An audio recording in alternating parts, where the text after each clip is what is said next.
परम पुरुष जो महान है। आज का आलोच्य विषय है परम पुरुष जो महान है। वह महान है। वह महान क्यों है? क्योंकि वह महत सत्ता है। इस कारण ही उन्हें ब्रह्म नहीं कहा जाता, क्योंकि ब्रह्म का अर्थ ही महान है। पर उन्हें इसलिए ब्रह्म कहकर पुकारा जाता है क्योंकि उनमें साधारण को भी महान बनाने की क्षमता है।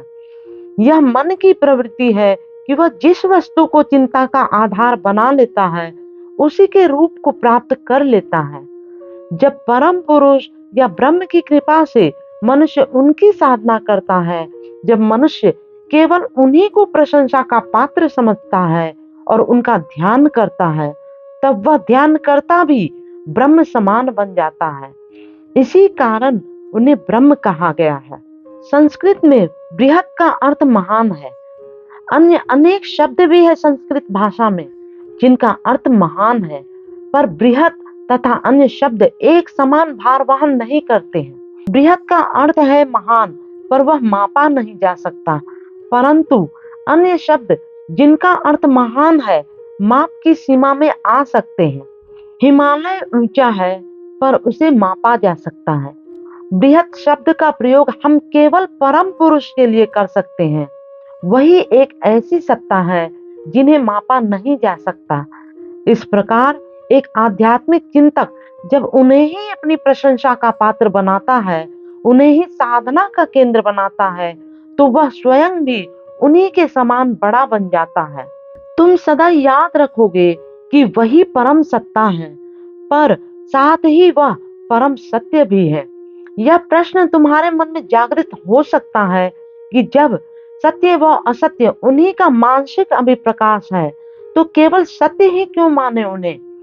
यह ठीक है कि सत्य व असत्य दोनों ही उस परम सत्ता के अभिप्रकाश हैं। जब वह किसी वस्तु का निर्माण करते हैं, जब कोई वस्तु उस असंतुलित त्रिभुज से विकास कर उठती है, वह आदि बिंदु ही परम अस्तित्व का बिंदु है तथा निर्माण के पथ में अनेक भाव तरंगे जो विविध निर्माण कोटि की हो सकती है उनसे विकसित हुई है। वे ही अंत में अपने में परम परिवर्तित रूप को ग्रहण कर प्रकट होती है। वही सुप्रीम नेगेटिविटी है। इस प्रकार मानव का जो स्थूल स्वरूप है वह सुप्रीम नेगेटिविटी है और अध्यात्म के पथ पर अग्रसर होने का जो बिंदु है वह इसी सुप्रीम नेगेटिविटी से शुरू होता है और मनुष्य परम पुरुष की ओर अग्रसर होता है जो इस विश्व ब्रह्मांड के केंद्र है। इस प्रकार मानव के चिंतन का विषय परम सत्य व परम सत्ता या परम पुरुष ही होना चाहिए। एक वस्तु विषय की ओर बढ़ रही है क्योंकि वह उससे आकर्षित है और वह आकर्षणीय शक्ति रखते हैं। इस कारण ही उनका नाम कृष्ण है। कृष्ण का अर्थ है परम आकर्षणीय शक्ति, परम तत्व। वे शिव नाम से भी पुकारे जाते हैं। शिव का अर्थ है परम सुंदर सत्ता। वह महान है क्योंकि उन्हें किसी रूप में भी किसी माप के भीतर नहीं लाया जा सकता। उनमें क्षमता है कि वह सबको अपने समान ही महान बना सकते हैं। पर वह एक सत्ता है, वह एक तत्व क्यों है? जब एक भक्त उनकी साधना करता है, वह भक्त उनमें मिलकर एकाकार हो जाता है, उनसा ही महान बन जाता है। इस कारण उनकी सत्ता एक ही है, इसलिए उनका परिचय एक ही है। यह वही परम पुरुष है जो सर्वव्यापक और सर्व क्षमतावान है। वह सर्व गुणात्मक है, परंतु वह दो कार्य नहीं कर सकते। वह एक दूसरे परम पुरुष का निर्माण नहीं कर सकते और वह किसी से घृणा नहीं कर सकते। जब उनमें यह क्षमता है कि वह सबको अपनी ओर आकर्षित करते हैं और अपनी आकर्षणीय शक्ति के माध्यम से वह किसी को भी घृणा से कैसे देखेंगे, जो कि विकर्षण है। इस प्रकार वह किसी से भी घृणा नहीं कर सकते। यदि वह चाहे भी तो वह उनसे संभव नहीं हो पाएगा। यदि माना जाए कि यह उनकी कमजोरी है, तो उनमें सिर्फ यही दो कमजोरियां विद्यमान हैं। यह एक ही सत्ता है और इस सृष्टि के निर्माण के पीछे मुख्य कारण है। तुम यह जानते हो कि जो विशेषताएं जो गति है सभी विविध क्षमताओं के अभिव्यक्ति है, जिनका विविध प्रकार का विस्तार होगा। इनकी विविध तरंगे हैं जो विविध स्तरों की है। यदि किसी एक केंद्र बिंदु से किसी वस्तु का आविर्भाव हुआ तो वह अभिव्यक्ति परम केंद्र बिंदु की प्रतिछाया है। इस कारण वह परम कारण है। इस प्रकार वह परम निर्माता है। ये जो वस्तुएं निर्मित हुई है उनके निर्माण करने वाले वही है। ये विविध कोटि के तरंगे जिनसे विविध प्रकार की वस्तुओं का अभिप्रकाश होता है, उन्हें संस्कृत में देव कहते हैं। देव का अर्थ है फैकल्टी पर्सनिफाइड। यह भी परम तत्व द्वारा ही निर्मित है। इस कारण परम तत्व अथवा परम पुरुष को महादेव की संज्ञा दी गई है। इस महादेव को हम 3 स्तरों पर 3 चरणों में 3 विषय वस्तुओं के रूप में ग्रहण करते हैं। एक साधारण मानव यह अनुभव करता है कि कोई ना कोई सत्ता है जो हर वस्तु का संचालन कर रही है और हर वस्तु पर नियंत्रण रखने वाली कोई सत्ता है। और वह नियंत्रिका शक्ति कोई दैवी सत्ता नहीं पर इस धरती की है, जो उनके बहुत निकट है, जिसे वह अपना कहकर पुकार सकते हैं। साधारण जीव पशुओं के समान है। केवल खाना पीना सोना ही उनके जीवन का एक ध्येय होता है।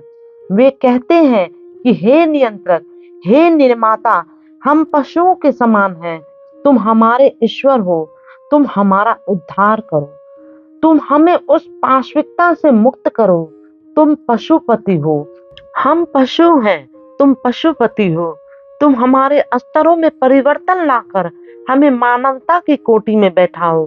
हम में देवत्व के गुणों का संचार करो। दूसरे स्तर पर मनुष्य अधिकांशतः मननशील हो जाता है।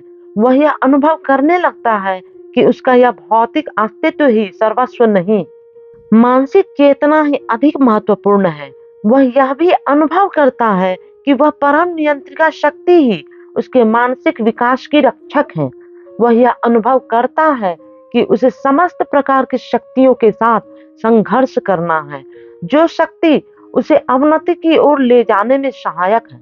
और इस परम सत्ता की सहायता से ही वह उन सब दुर्वृत्तियों से संघर्ष कर उन पर विजय पा सकने में समर्थ हो सकता है।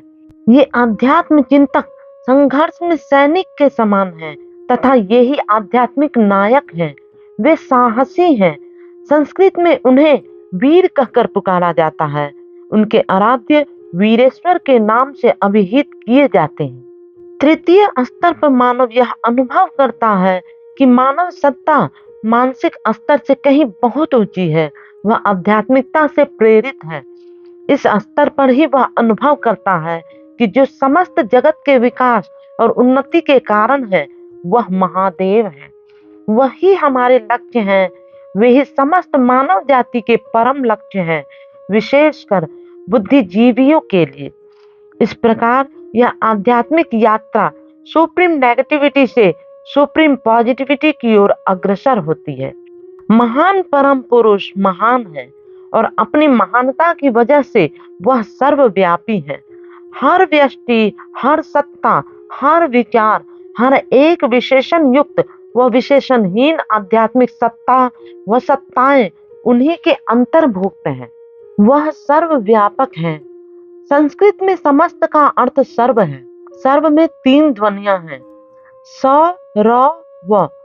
स हर सात्विक सिद्धांत का मूल है। सात्विक सिद्धांत हमेशा सुख प्रदान करता है, जो आध्यात्मिक साधक को आनंद का अनुभव कराने में सहायक है। अब सर्व शब्द है।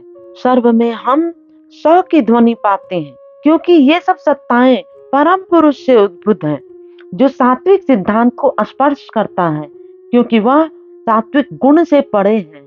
सात्विक गुण उन्हें स्पर्श कर सकता है, पर उनके विस्तृत क्षेत्र तक नहीं पहुंच सकता। इसके उपरांत र ध्वनि आती है। यह तुम जानते हो कि जब कोई सत्ता होती है या जहाँ कोई गति होती है, वहां ध्वनि उत्पन्न होती है और यह ध्वनि ही उस गति का मुख्य कारण है। तुम चल रहे हो और एक कट कट कट ध्वनि तो हो रही है। इस प्रकार यह कट कट ध्वनि ही तुम्हारी गति का मुख्य स्वर है, साथ ही उसमें रंग भी है। इस प्रकार हर वस्तु की स्थिति के साथ कोई न कोई रंग भी होता है। वह रंग दिखाई नहीं भी दे सकता है। ध्वनि है, वह ध्वनि सुनाई नहीं भी दे सकती है। तुम जानते हो कि हर शक्ति के साथ ध्वनि व रंग है, और तुम यह भी जानते हो कि मूलतः समस्त शक्तियां एक ही है। इस एक शक्ति को दूसरे में परिवर्तित किया जा सकता है। शक्ति की ध्वनि र है, परंतु यह अनुमन का एक ऐसा आईना है जिस पर अणु चैतन्य प्रतिछायित होता है। उसी प्रकार एक अणुसत्ता पर परम साक्षी सत्ता की प्रतिछाया दिखाई पड़ती है, जो परम पुरुष है। इसलिए अणु चैतन्य सत्ता को हम संस्कृत में आत्मा कहते हैं, और परम चैतन्य सत्ता को, जो परम पुरुष है, को हम परमात्मा पुकारते हैं। जो व्यष्टि कर्म प्रधान है, वो सोचते हैं कि जो कुछ किया जा रहा है उनके द्वारा ही हो रहा है, पर एक मनुष्य बिना मूल शक्ति के कोई कार्य कैसे कर सकता है? वह प्रधान मूल स्रोत कहाँ से जन्मता है? यह जल, वायु, अग्नि व अन्न से प्राप्त होता है। वे सब परमा प्रकृति से विकसित हैं, और वह परम पुरुष से ही शक्ति ग्रहण करती हैं। इस प्रकार एक व्यक्ति कोई भी कार्य तभी कर सकता है जब परम पुरुष की सहायता मिलती है।